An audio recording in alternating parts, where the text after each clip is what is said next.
আসসালামু আলাইকুম viewers, MBN motion YouTube চ্যানেলে আপনাকে স্বাগতম।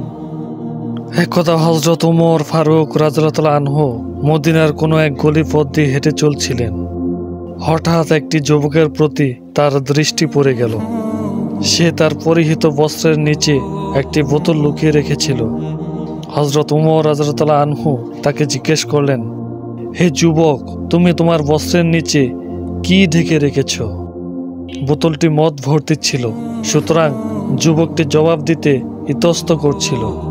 কিন্তু সে তখন আত্ম অনুশোচনায় ও ভয় ভীতিতে বিহ্বল অবস্থায় আল্লাহর দরবারে প্রার্থনা করছিল, হে মাবুদ, আমাকে তুমি খলিফা ওমর রাদিয়াল্লাহু আনহুর সামনে লজ্জিত করো না। তার কাছ থেকে ত্রুটি ও অপরাধ গোপন রাখো।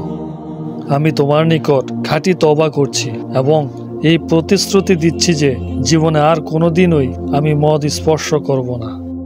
এরূপ তওবা করার পরপরই যুবক ওমর রাদিয়াল্লাহু আনহুর প্রশ্নের জবাব দিল, হে খলিফা, আমার কাছে এটি একটি সিরকার বোতল। কিন্তু খলিফা তার কথায় পূর্ণ আস্থা না এনে বোতলটি দেখতে চাইলেন। তার ইচ্ছা অনুযায়ী তখন বোতলটি তার সামনে পেশ করা হলো।